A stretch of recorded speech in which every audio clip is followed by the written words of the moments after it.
በፋኖ ኃይሎችና በአገዛዙ ጦር መካከል የሚካሄደው ውጊያ ዛሬም ተጠናክሮ ቀጥሏል። በተለይም በወሎ ቤተ አማራና ሸዋ ቀጠናዎች አዳዲስ ውጊያዎች ሲከፈቱ ውጊያው በመካናይዝድ የታጀበ መሆኑ ታውቋል።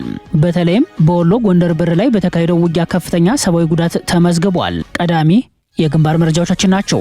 ባለፉት 3 ዓመታት በአማራ ክልል 10267 ውጊያዎች፣ 1158 ፍንዳታዎች፣ 1164 ጥቃቶች መመዝገባቸውን ዓለም አቀፉ የደህንነት ጥናት ተቋም ሲገልጽ፣ ዓለም አቀፉ ሚዲያ ደግሞ ዓለም የዘነጋውን የአማራን ጦርነት በሰፊው የሚተነትን አስደንጋጭ ሪፖርት ይፋ አድርጓል። በዝርዝር ይደመጣል። ህወሓት ጦሩን በስፋት እያንቀሳቀሰ ነው። በራያ ግንባርና በአፋር ግንባር ከፍተኛ ወታደራዊ ስምሪት አድርጓል።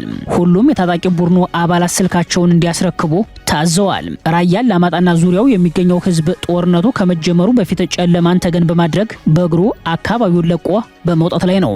ለመሆኑ ከራያ እስከ አፋር የዘለቀው የውጥረት ቀጠና በምን ሁኔታ ላይ ይገኛል ስንል መረጃዎችን ፈትሸናል። ሰላም ጤና ይስጥልን ውድ የጣና ቲቪ ተከታታይ ቤተሰቦቻችን አብራችሁን ስትቆዩ እነዚህና ሌሎች ዝርዝር መረጃዎችን ታደምጣላችሁ። አክብሮታዊ ግብዣችንን በማስቀደም ወደ ሰዓቱ ዜናና መረጃዎቻችን እናመራለን። በወሎ ቤተ አማራና በሸዋ ቀጠናዎች አዳዲስ የውጊያ ግንባሮች ተከፈቱ። ውጊያው በመካናይዝድ የታጀበ መሆኑ ተመላክቷል። በፋኖ ኃይሎችና በአገዛዙ ጦር መካከል የሚካሄደው ውጊያ ዛሬም ተጠናክሮ ቀጥሏል። በተለይም በወሎ ቤተ አማራና ሸዋ ቀጠናዎች አዳዲስ ውጊያዎች ሲከፈቱ ውጊያው በመካናይዝድ የታጀበ መሆኑ ታውቋል። የአፋብን ወሎ ቤተ አማራ ሚኒሊክ እዝ 303ኛ ሳምነው ኮር ክንፍ የሆነው 30ኛ ማረጉ ተማረ ክፍለ ጦር ወደ ነበረበት አቅጣጫ የተንቀሳቀሰውን የብልጽግና ጦር በፋኖ ኃይሎች መልሶ ማጥቃት ሲመታ ውጊያው በ3 አቅጣጫ የተካሄደ መሆኑን ምንጮች አክለዋል።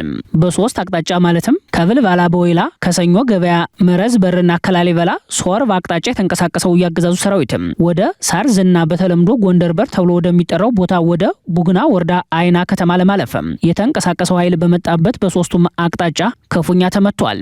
የ65ኛ ክፍለ ጦር ያገዛዙ ኃይል በመድፍ በዙ 23ና በሞርተር የታገዘ ውጊያ ሐምሌ 26 ቀን 2018 ዓ.ም ከጠዋቱ 3 ሰዓት እስከ ቀኑ 10 ሰዓት ያደረገ ቢሆንም የፋኖ ኃይሎች በመልሶ ማጥቃት የኃይል ስምሪቱን ማዛባት መቻሉን ገልጸዋል።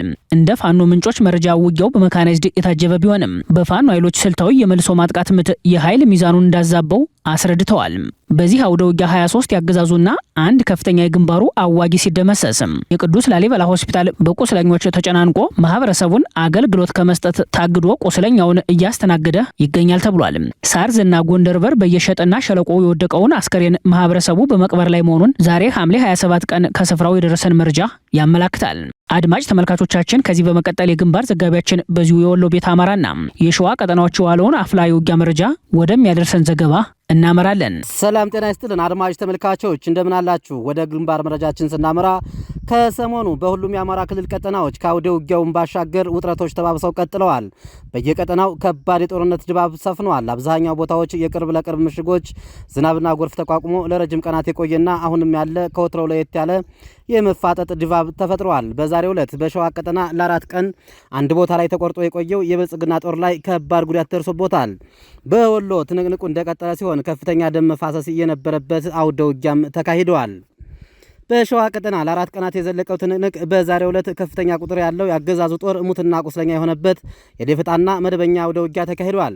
በተለይም የመዘዞ እና የባሽ ከተሞችን ለመቆጣጠር የገባው ያገዛዙ ኃይል በቆረጣ ሁለቱንም ከተሞች የፋኖ ኃይሎች ሲቆጣጠሩበት ወደ ይፋት ቀጠና ቆላማ ቦታዎች ተቆርጦ ቀርቶ ለ3 ቀናት ያህል ታፍኖ ቆይቷል። ለ3 ቀናት ያህል በቆት ወረዳ ሙሰቢት ተራራ ስር ተከቦ የቆየው ያገዛዙ ኃይል ከከበባ ለማውጣት ከሸዋሮቢት ከተማ በእግሩ የመጣን ኃይል ስቴምቦይ ከሚባል ቦታ ላይ በደፈጣ ሲመታ ወደ መጣበት ሲመለስ ከፍተኛ ቁጥር ያለው ቁስለኛ ይዞ ተመልሷል። አስክሬኑን ሳያነሳም በአስቸጋሪ ሁኔታ ወደ መጣበት ሸዋሮቢት ከተማ ሲመለስ ሙሰቢት ከተባለው ተራራ ላይ ይህ ዜና የተጠናቀረ ባለበት ሰዓትም በአፋብን ሸዋ ጠቅላይ ግዛት አሳምነው እዝ መሐመድ ቢሆነ ኮር የተለያዩ ኃይሎች እየተመታ ያለ ሲሆን በርካታ ኃይሉ ተደምስሶበት ከቦታው አስቸጋሪነትና ከፋኖ ኃይሎች ቦታውን ጠንቅቆ ማወጋት ተዳምሮ በህይወት ተርፎ የመውጣት እድላቸው ዝቅተኛ መሆኑን ከቦታው ያገኘነው መረጃ ያመላክታል። በየቀጠናው በየቀበሌው ያስገባቸው ኃይሎችም እየፈረሱ የፋኖ ኃይሎችን እየተቀላቀሉ እንደሚገኝም ከቦታው መረጃውን እየላኩልን ይገኛሉ። በወሎ ቤተ አማራ በተለያዩ ቦታዎች ትናንትና ዛሬ በተለያዩ የጦር ግንባሮች ከባድ አውደ ውጊያዎች ተደርገዋል። በላስታ ቀጠና በሜካናይዝድ ታግዞ የተንቀሳቀሰው የብልጽግና ጦር በ30ኛ ማረጉ ተማረ ክፍለ ጦር ፋኖች ክፉኛ ተመተዋል። የአማራ ፋኖ ብሔራዊ ንቅናቄ አፋብን ወሎ ቤት አማራ ምኒልክ ዕዝ 303ኛ አሳምነው ኮር ክንፍ የሆነው 30ኛ ማረጉ ተማረ ክፍለ ጦር ወደ ነበረበት አቅጣጫ የተንቀሳቀሰ የብልጽግና ጦር በክንደ ነበልባሎቹ ክፉኛ ተመቷል። በሶስት አቅጣጫ ማለትም ከብልብላ በይውላ ከሰኞ ገበያ መርዝ በርና ከላሊበላ ሶር በአቅጣጫ የተንቀሳቀሰው ያገዛዙ ሰራዊት ወደ ሳርዝና በተለምዶ ጎንደር በር ተብሎ ወደሚጠራው ቦታ ወደ ቡግና ወረዳ አይና ከተማ ለማለፍ የተንቀሳቀሰው ኃይል በመጣበት በሶስቱም አቅጣጫ ክፉኛ መመታቱን የምኒልክ ዕዝ ህዝብ ግንኙነት አሳውቋል። ያገዛዙ 65ኛ ክፍለ ጦር ኃይል በመድፍ በዙ 23 እና በሞርታር የታገዘ ውጊያ ሐምሌ 26 2018 ከጧቱ 3 ሰዓት እስከ ቀኑ 10 ሰዓት ድረስ ያደረገ ቢሆንም የፋኖ ኃይሎች መክተውት ያሉ ሲሆን የነበረበትን ቦታ ሳያስደፍሩ ያገዛዙን ኃይል አንገት በማስደፋት ወደ ነበረበት እንዲመለስ አድርገውታል። በነበረው አውደ ውጊያ 23 ያገዛዙ ኃይልና አንድ ከፍተኛ አመራር ሲደመሰስ በርካታ ቁስለኛ ያስተናገደ ሲሆን የቅዱስ ላሊበላ ሆስፒታል በቁስለኞች ተጨናንቆ ማህበረሰቡን አገልግሎት ከመስጠት ታግዶ ቁስለኛውን እያስተናገደ ሲገኝ ሳርዝና ጎንደር በር በየሽጥና በየሸለቆ የወደቀውን አስክሬን ማህበረሰቡ አውጥቶ ስርዓተ ቀብራቸውን እንደፈጸመላቸውም ተገልጿል። በተመታው ምት የተበሳጨው የብልጽግና ጦር በዘፈቀደ መድፍና ሞርታር 120 በመተኮስ ማህበረሰቡን እርሻ ላይ የነበሩ 5 የቤት እንስሳቶችን ሲገድል ቤትና ንብረትን ያወደመ ሲሆን ባገኙት ሁሉ የግለሰብ ቤት በመፈተሽ ለማዳበሪያና እንደዚሁም የብርጥ ዘር መድኃኒት መግዣ የብልህ መድኃኒት መግዣ የተቀመጠን ብር ዘርፈው ሂደዋል ሲል አፋብን ወሎ ቤት አማራ ምኒልክ ዕዝ ሚዲያና ኮሚኒኬሽን መምሪያ መረጃውን አድርሶናል። በዚሁ ቀጠና በመቅደላ ወረዳ መቀመጫ ማሻ ከተማ የምኒልክ ዕዝ የ15ኛ ንጉስ ሚካኤል ኮር አሃዶች ሰዓታት የቆየ ትንቅንቅ ከአገዛዙ ሰራዊት ጋር ሲያደርጉ ሲውሉ በአገዛዙ ኃይል ላይም ከፍተኛ ጉዳት መድረሱን ከቦታው ምንጮቻችን አረጋግጠውልናል። ለጥንቅሩ ተስፋ የልሳኑ ነኝ ከዚያው ከትግሉ ሜዳ። ላለፉት 3 ዓመታት በአማራ ክልል 10267 ውጊያዎች 1158 ፍንዳታዎች መመዝገባቸውን ዓለም አቀፉ የደህንነት ጥናት ተቋም ሲገልጽ ዓለም አቀፉ ሚዲያ ደግሞ ዓለም የዘነጋውን የአማራን ጦርነት በሰፊው የሚተነትን አስደንጋጭ ሪፖርት ይፋ አደረገ። ሐምሌ 28 ቀን 2015 ዓ.ም በፋኖ ኃይሎችና በአገዛዙ ጦር መካከል ወደ ለየለት ጦርነት ያመራው በአማራ ህዝብ ላይ የተከፈተው ጦርነት ህዝቡም በአስቸኳይ ጊዜ አዋጅ ስር ከወደቀ ድፍን 3 ዓመት ሞልቶታል። ቀደም ሲል በሰሜን ኢትዮጵያው ጦርነት አብዛኛው የጦርነት ሜዳ አማራ ክልል እንደነበር የሚያስታውሱ የጉዳዩ ተከታታዮች አማራ በማያባራ ጦርነት ውስጥ 5 ክረምቶችን አሳልፏል ይላሉ። በተለየ ሁኔታ የአማራ ልዩ ኃይል ከፈረሰ በኋላ በአማራ ህዝብ ላይ የታወጀው ይፋዊ ጦርነትም በአማራ ህዝብ ላይ የትውልድ ክፍተት እየፈጠረ የሚገኝ መሆኑን ሪፖርቶች ያመላክታሉ። ይህንኑ አውዳሚ ጦርነት የሚተነትን ሪፖርት ይፋ ሆኗል። ሪፖርቱ 3 ዓመታትን ያስቆጠረው ጦርነት ሚሊዮኖችን ለከፋ ሰብአዊ፣ ማህበራዊና ኢኮኖሚያዊ ቀውስ መዳረጉን በሰፊው ይቃኛል። በዓለም አቀፍ ደረጃ የትጥቅ ግጭት ሁነቶችን እና መረጃዎችን የሚሰበስበውና የሚሰንደው አክሌድ የተባለው ዓለም አቀፍ የደህንነት ጥናት ተቋም ባወጣው የትንተና ሪፖርት መሰረትም ከጥር እስከ ሐምሌ 2018 ዓ.ም ባለው ጊዜ ውስጥ ብቻ ከ8 ሚሊዮን በላይ ሰዎች በቀጥታም ሆነ በተዘዋዋሪ ለዚህ ጦርነት ተጋልጠዋል። የ3 ዓመት አጠቃላይ የጦርነት መረጃውን ሲተነትን ደግሞ 10267 ውጊያዎች፣ 1158 ፍንዳታዎች፣ 1164 ጥቃቶች፣ 21 የተቃውሞ ሰልፎች፣ 4 አመጾች መካሄዳቸውን በክትትል መረጃው ላይ ይፋ አድርጓል። እንደ ዓለም አቀፍ የግጭትና ደህንነት ጥናት ተቋም መረጃ ጦርነቱ መጠነ ሰፊ ሰብአዊ ጉዳቶች እየተመዘገበበት ይገኛል። ይህ አውዳሚ ጦርነት ሁሉንም የክልሉን ቀጠናዎች ያዳረሰ ቢሆንም በተለይም በምዕራብ ጎጃም፣ በሰሜን ወሎና በሰሜን ሸዋ አካባቢዎች በስፋት ተሰራጭቶ እንደሚገኝ ተቋሙ ይፋ አድርጓል። ስማቸው እንዳይጠቀስ የፈለጉ የህግና የፖለቲካ ጉዳዮች ተንታኝ የክልሉን የ3 ዓመታት የጦርነት አውድ ሲገልጹ ሁሉንም ወገኖች እያወደመ ያለ አስከፊነቱ እየጨመረ የመጣ ጦርነት ነው ብለውታል። ያገዛዙ ኃይሎች በአማራ ክልል ውስጥ ለሚፈጸሙ የሰብአዊ መብት ጥሰቶች ተጠያቂ መሆናቸውን የሚተነትነው ዘገባው መንግስት የዜጎችን መብት የመጠበቅና ማስጠበቅ የህግና የሞራል ኃላፊነቱን ባለመወጣቱ ብቻ ሳይሆን ራሱ አጥቂ ሆኖ በመቅረቡ ጦርነቱን የዘር ማጥፋት ዓላማ ያደርገዋል። ክልሉ ከ3 ዓመታት በላይ ህጋዊ ባልሆነ አስቸኳይ ጊዜ አዋጅ ስር የሚገኝ ሲሆን የመብት ገደቦች አሁንም እንደቀጠሉ መሆናቸው የዘገበው ቢቢሲ በበኩሉ አብዛኞቹ ንጹሃንን ኢላማ ያደረጉ ጥቃቶች በሁለቱ ተፋላሚ ወገኖች መካከል ውጊያ ከተደረገ በኋላ የሚፈጸሙ ሲሆኑ ኢላማቸውን በሳቱ የከባድ መሳሪያ ጥቃቶች የተገደሉ ነዋሪዎችም ቁጥራቸው እጅግ ብዙ ስለመሆናቸው አመላክቷል። በሌላ በኩል የፋኖ ኃይሎች የብልጽግና የወረዳ አስተዳዳሪዎች፣ የካቢኔ አባላትና የብልጽግና ጽህፈት ቤት እንዲሁም አጠቃላይ የጸጥታ ኃላፊዎች ላይ እንደሚያነጣጥሩ ሲዘግብ ደቡብ ጎንደር ዞን ከሌሎች የክልሉ አካባቢዎች የባሰ በሚመስል ሁኔታ በርካታ የወረዳ አስተዳዳሪዎችና የስራ ኃላፊዎች ተገለዋል። አንድ የአካባቢው የመንግስት ምንጭ በስብሰባዎች ላይ ፋኖን የሚያንቋሽሽ አስተያየት የሚሰጡ የመንግስት የስራ ኃላፊዎችም ኢላማ እንደሚሆኑ ጠቁመዋል። መረጃ ያላቸው ሰዎችን ይመርጡና እናንተን አንለቃችሁም እንዲህ እናደርጋለን ብለው ዛቻ ይልኩባቸዋል። ምቹ ሁኔታ ካገኙ አይምሯቸውም ሲሉ ኃላፊዎች እንዴት ኢላማ እንደሚደረጉ ገልጸዋል። በዞኑ እሳቸው የሚያውቋቸው ከ10 በላይ የመንግስት የስራ ኃላፊዎች እንደተገደሉ ሲጠቁሙ ስጋት የገባቸው የመንግስት የስራ ኃላፊዎች ደግሞ ያለ ጀባ እንዳይንቀሳቀሱ ከማድረግ ባሻገር በተለይም የወረዳ ኃላፊዎቹ ኑሯቸውን የጦር ካምፕ ውስጥ እንዲያደርጉ ማስገደዱን አመላክቷል። የደቡብ ጎንደር ዞን ፖሊስ ዋና አዛዥ ኮማንደር ንጉስ ታመነ የአመራሮች ግድያ በተለይም 2016 እና 2017 የከፋ ነበር ብለዋል። ኮማንደሩ በዞኑ አብዛኞቹ የመንግስት የስራ ኃላፊዎች በውጊያ እንደተገደሉ ገልጸው የሲቪል መሪዎች በውጊያ ይሳተፋሉ ብለዋል።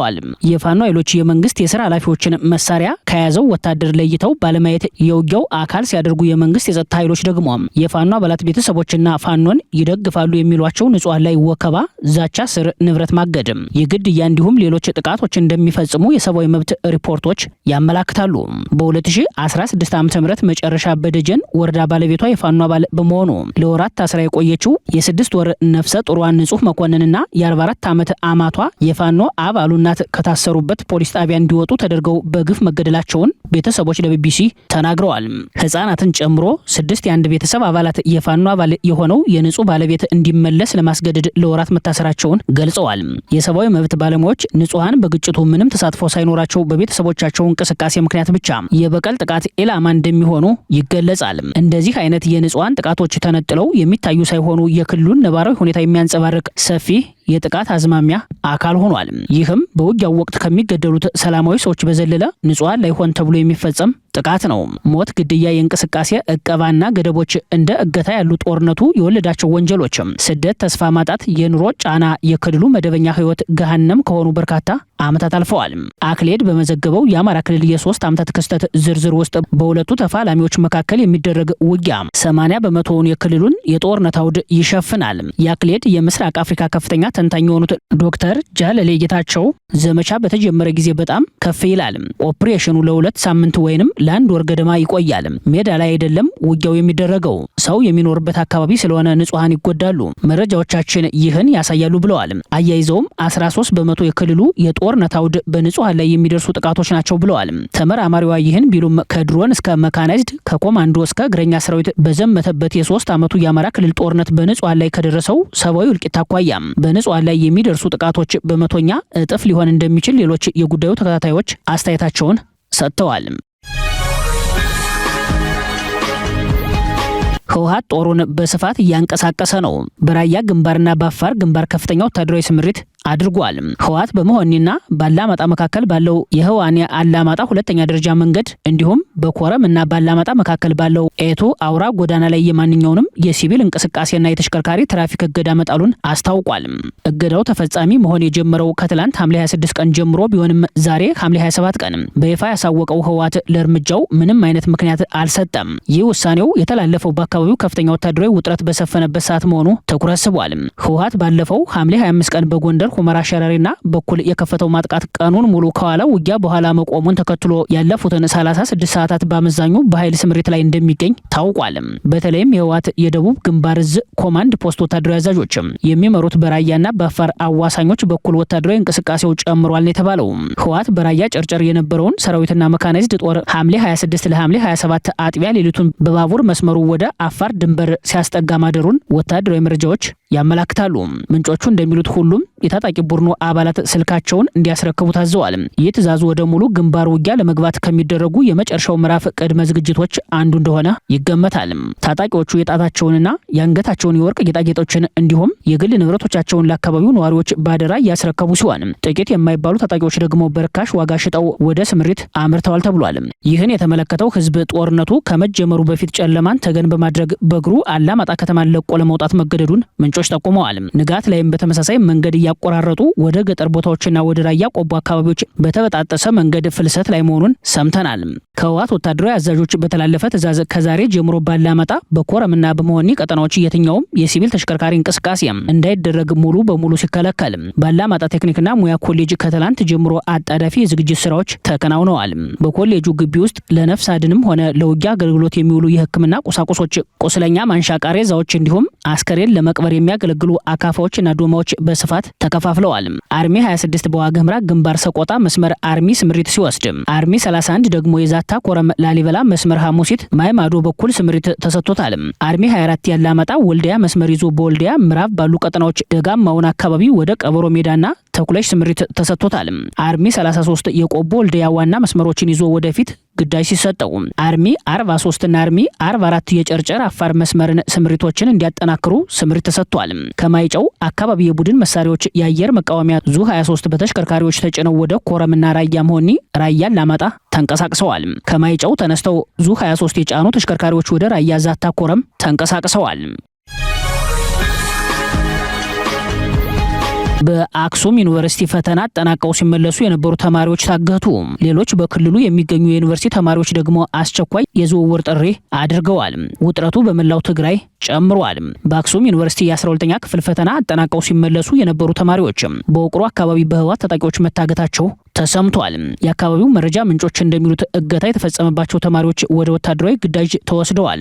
በተመሳሳይ ሁኔታ በመቀሌ ላጭት የተባለ ቦታ የተኩስ ሩምታ ተከፍቶ የወጣቶች ህይወት ማለፉም ተሰምቷል። በጉዳዩ ላይ ተጨማሪ መረጃ የሰጡት የቀድሞው የመቀሌ ዩኒቨርሲቲ ፕሬዝዳንት ፕሮፌሰር ክንድያ ገብረህይወት የ12ኛ ክፍል ብሔራዊ ፈተናቸውን አጠናቀው ወደ ቤታቸው በመመለስ ላይ የነበሩ በርካታ ተማሪዎች በትግራይ ክልል ውስጥ በታጣቂዎች ታፍነው መወሰዳቸውን አስታውቀዋል። ፕሮፌሰሩ በማህበራዊ ትስስር ገጻቸው ይፋ ባደረጉት መረጃ መሰረት ክስተቱ የተፈጸመው ከአክሱም ከተማ በስተምዕራብ 20 ኪሎ ሜትር ርቀት ላይ በምትገኘው ውቅሮ ማራይ በተባለች አካባቢ ነው። እንደ ፕሮፌሰር ክንድያ መረጃ እነዚህ ተማሪዎች በአክሱም ዩኒቨርሲቲ ውስጥ ሲሰጥ የነበረውን የ12ኛ ክፍል ማጠናቀቂያ ብሔራዊ ፈተና ወስደው ወደ የመኖሪያ ቀያቸው እየተመለሱ በነበረበት ወቅት ነው ይህ ያልተጠበቀ እገታ የተፈጸመባቸው። ይህ ድርጊት የተፈጸመው በክልሉ በሚንቀሳቀሱ ታጣቂዎች መሆኑ የተገለጸ ሲሆን ወጣቶቹን በግዴታ ወደ ውትድርና ለማስገባት ታስቦ የተፈጸመ እንደሆነ ፕሮፌሰሩ ጠቅሰዋል። ይህንን መረጃ ፕሮፌሰር ክንድያ ገብረህይወት በይፋዊ የኤክስ ገጻቸው ላይ በማጋራት ለዓለም አቀፉ ማህበረሰብ ጥሪ ያቀረቡ ሲሆን ድርጊቱ የተማሪዎችን መብትና ደህንነት ክፉኛ የሚጥስ አሳሳቢ ክስተት መሆኑን አጽንኦት ሰጥተዋል። ወጣቶች የትምህርት ገበታቸውን አጠናቀው ከማንኛውም የእገታና የግዳጅ ምልመላ ስጋት ነጻ በሆነ መልኩ በሰላም ወደ መኖሪያቸው የመመለስ ሙሉ መብት ሊኖራቸው እንደሚገባም አብራርተዋል። ፕሮፌሰር ክንድያ ሰላምን የሚወድ የህፃናትና የተማሪዎችን ደህንነት የሚጠብቅ እንዲሁም ለሰብአዊ መብቶች መከበር የቆመ ማንኛውም አካል ይህንን እገታ ያለምንም ቅድመ ሁኔታ በጽኑ እንዲያወግዝ ጥሪ አቅርበዋል። የታገቱት ወጣቶች በአስቸኳይና ያለምንም ጉዳት እንዲለቀቁ ጠንካራ ግፊት እንዲደረግ አሳስበዋል። በሌላ በኩል በትግራይ በሚገኙ 4 የመንግስት ዩኒቨርሲቲዎች የሚማሩ የተወሰኑ ተማሪዎችና መምህራን በክልሉ ባለው የጸጥታ ስጋት ምክንያት ወደ ሌሎች የሀገሪቱ ዩኒቨርሲቲዎች እንዲዛወሩ ጥያቄ እያቀረቡ እንደሚገኝ ተሰምቷል። በመቀሌ፣ አክሱም፣ አዲግራትና ራያ ዩኒቨርሲቲዎች ውስጥ የሚማሩ ተማሪዎችና የሚያስተምሩ መምህራን ጥያቄያቸውን ለትምህርት ሚኒስቴር እያቀረቡ ነው ተብሏል። ተማሪዎችና መምህራን በክልሉ በሚታየው ከፍተኛ የጸጥታ ስጋት ምክንያት የቅሬታ ጥያቄ እያስገቡ ሲሆን እስካሁን ከትምህርት ሚኒስቴር የተሰጠ የዝውውር ውሳኔም ሆነ የተገባ ቃል አለመኖሩን በጉዳዩ ዙሪያ የወጡ መረጃዎች ያመላክታሉ። የአሜሪካው ፕሬዝዳንት ዶናልድ ትራምፕ በኢራን ላይ በሙሉ አቅም ሊከፈት የነበረውን ጥቃት አስቆሙ። የአሜሪካው ፕሬዝዳንት ዶናልድ ትራምፕ የሀገራቸው ጦር በኢራን ላይ አዲስና ከባድ ወታደራዊ እርምጃ በሙሉ አቅም ለመውሰድ ከተዘጋጀ በኋላ አስቆሞታል። ወታደራዊ ማጥቃቱ የቆመው ከቴሄራን እና ከተለያዩ የመካከለኛው ምስራቅ አገራት በቀረበላቸው ጥያቄ መሰረት መሆኑን ፕሬዝዳንት ትራምፕ ይፋ አድርገዋል። ፕሬዝዳንቱ ትሩዝ ሶሻል በተሰኘው ማህበራዊ ገጻቸው ላይ ባስተላለፉት መልእክት ለዓለም ሰላም ሲባልና ኢራን እንድትቀጥል በማሰብ ጥቃቱን ለመሰረዝ የተስማሙት በአጭር ጊዜ ውስጥ አዲስ ስምምነት ላይ ለመድረስ ታስቦ እንደሆነ ገልጸዋል። ሊደረግ የታሰበው ስምምነት የሆርሙዝ ሰርጥ በአስቸኳይ ሙሉ በሙሉና ያለምንም ቅድመ ሁኔታ ለትራንስፖርት ክፍት እንዲሆን ማድረግንና የኢራንን የኒውክሌር ፕሮግራም ስጋት በአስተማማኝ ሁኔታ መግታትን ማካተት እንዳለበት ትራምፕ በአጽንኦት አሳውቀዋል። እስራኤልም በዚህ አቋም ላይ ከአሜሪካ ጋር በጋራ መቆሟን ስትገልጽ፣ በሌላ አቅጣጫ አሜሪካና እስራኤል በጋራ በመሆን በኢራን የነዳጅ ማጣሪያዎችና የኃይል ማመንጫ ጣቢያዎች ላይ አዲስ ጥቃት ለመሰንዘር አቅደው እንደነበር ሲቢኤስ ኒውስ ዘግቧል። የሳውዲ አረቢያው አልጋ ወራሽ መሐመድ ቢን ሳልማን ግን ለትራምፕ በቀጥታ ስልክ በመደወል ውጥረቱን እንዲያረግቡና ከጥቃቱ እንዲቆጠቡ በጥብቅ እንደተማጸኗቸው አክሲዮስ ይፋ አድርጓል። በአሜሪካና በኢራን መካከል ላለፉት 5 ወራት የዘለቀውና በየካቲት ወር የጀመረው ይህ አውዳሚ ጦርነት በአሁኑ ወቅት የዓለም አቀፉ የነዳጅ ዋጋ በከፍተኛ ሁኔታ እንዲንር ያደረገ ሲሆን በአሜሪካ ከ3 ወራት በኋላ ለሚካሄደው የግማሽ ዘመን ምርጫ በትራምፕ ሪፐብሊካን ፓርቲ ላይ ትልቅ የፖለቲካ ፈተና ደቅኗል። የአሜሪካው የውጭ ጉዳይ ሚኒስትር ማርኮ ሩቢዮ በበኩላቸው አሜሪካ አብዛኛውን የኢራን መከላከያ ማውደሟን ገልጸው አሁን ላይ ቴህራን ከኒውክሌር ነጻ ለመሆንና የሆርሙዝ ሰርጥን ለመክፈት አዲስ ድርድር ለማድረግ ፍላጎት እያሳየች መሆኑን ጠቁመዋል። የሁለቱ ሀገራት ግጭት መልኩን እየቀየረ በመጣበት በዚህ ወቅት ባለፈው ረቡዕ ዕለት በግብጽ ወደብ ላይ ቆማ በነበረች የአሜሪካ ንብረት በሆነች የጋዝ ጫኝ መርከብ ላይ የድሮን ጥቃት ተሰንዝሮ የእሳት አደጋ መከሰቱ የሚታወስ ሲሆን ግብጽ ስለ ጥቃቱ በጥብቅ እየመረመረች ትገኛለች። የጦርነቱ መነሻ ከሆነው የፈረንጆቹ የካቲት 28 ቀን ጀምሮ ኢራን በሆርሙዝ ሰርጥ በኩል በሚያልፉ መርከቦች ላይ ፍቃድ የመጠየቅና የመሸጋገሪያ ክፍያ የመጫን ጥብቅ ቁጥጥር ያደረገች ሲሆን ቀደም ሲል የተደረሰው የተኩስ አቁም ስምምነት በመፍረሱ ምክንያት በቀጠናው ያለው የደህንነት ስጋት ይበልጥ አይሏል። ክቡራትና ክቡራን ቤተሰቦቻችን ለሰዓቱ የሰናዱት መረጃዎቻችን የተከታተላችኋቸውን ይመስሉ ነበር። አብራችሁን ስለቆያችሁ ልባዊ ምስጋናችን ይድረሳችሁ እያልን የጣና ቲቪ ወቅታዊ ዜናዎች፣ ትንታኔዎችና ልዩ ልዩ ፕሮግራሞች እንዲደርሷችሁ ቻናላችን ሰብስክራይብ በማድረግ ቤተሰብ ይሁኑ። በተሳትፎ ሚዲያውን እንዲያጠናክሩ ጥሪያችንን እናቀርባለን። ጣና ቲቪ ከሀቅ ጋር